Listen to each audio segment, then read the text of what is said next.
back after Boris came on and told us all that we weren't allowed to go to any properties, realized that, you know, on the whole, the Matterports and I Spies and within reason, you know, the smart viewings was probably not appropriate for those who haven't yet got the footage, the video footage. Although I think they're fantastic, and when the lockdowns are lifted, everyone go out and seriously review those and never get caught with your pants down again. Always have that rich media. It's absolutely fantastic for digital marketing, for social media. So it's an absolute winner there.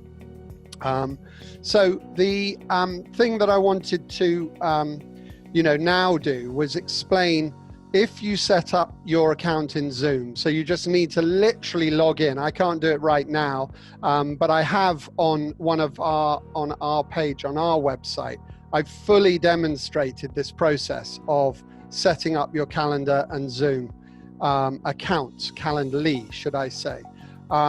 And I'm just going to briefly go over it now because I don't want to waste any time on this call, so we can get to some of the questions at the end. But you set up an account, it's a 5-minute thing to do. You then want to go to calendly.com. It's slightly difficult to say because it isn't Calendarly, it's just Calendly. And fortunately, this bit of software has been a game changer for me. How do you book meetings with people without the back and forwards that we spend our lives doing? You know, I can do this time, I can't do that time. Oh, sorry, my calendar's now full at that time. It is so irritating. So I wanted to come up with something that you as estate agents could easily set up in your remote environments. Some of you may or may not have access to your CRMs. Many of you probably, I don't know how, slick those calendars are, the booking facilities. I know we have some quite nice ones with Reapit that do have a fully integrated calendars from our websites into the CRM, but typically they don't go back into your actual calendars. So we're in stealth mode here. We just want to make it easy for our customers, potential instructions and buyers and tenants to look at property. So the whole concept behind this sort of virtual platform and system I'm talking about is to get it set up so you've got your video system of choice. And by the way, Calendly does integrate with Teams and Google Hangouts and a number, Skype and so on. So if you really like those ones, then stick with them. But this one is all, and it even says go to meeting down there, Lisa. So it can't be that bad. Anyway, so what you do is the help in here is amazing. So you don't need to call me, just go on here and check it if you're trying to work out how to set it up. But very briefly, once you've logged in, you will use your username and password. You'll set up a username and password, which typically it'll allow you to use your Office 365, your Outlook, your iCloud, or your G Suite business login. The beauty about that is it instantly connects with your calendar. So there's no mucking around, that just happens. This is all part of your digital transformation. You then will be presented with 3 calendars, 15-minute, 30-minute, and 60-minute calendar.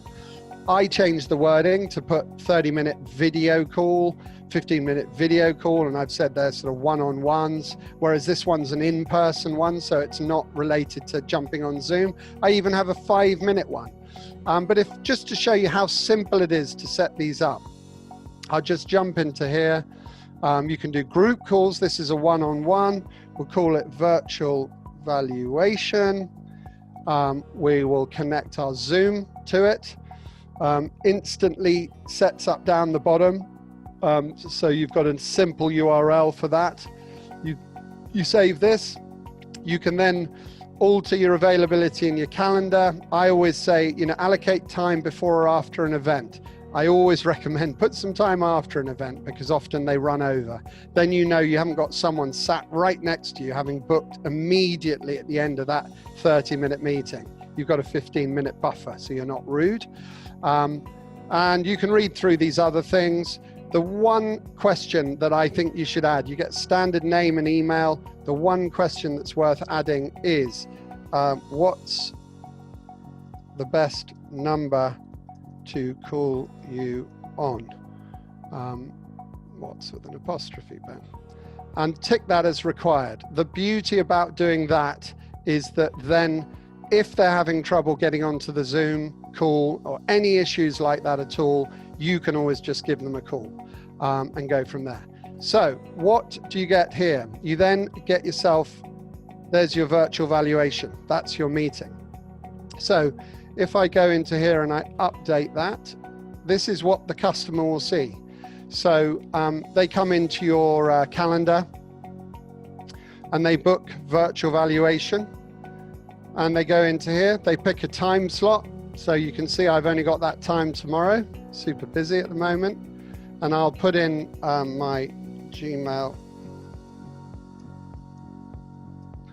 and I'll put, whoops, sorry, I put the wrong one in there.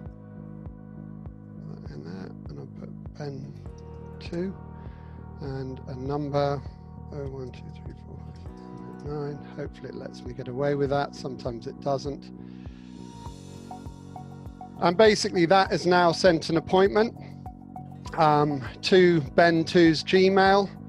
And then if I refresh this, hopefully that will come through. There it is. So I get this in here. There's my Zoom link in there. I can add this to my calendar straight away if I want to. I can reschedule.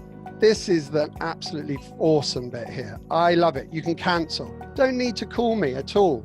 So out of the 300 appointments that I've had in the last year, I've had about 30 that were changed and 2 that were cancelled. No one ever had to speak to me. So this is a great bit of kit. It's a great tool to have. And, you know, I highly recommend you guys getting that connected. You then have got your virtual platform and system ready to go.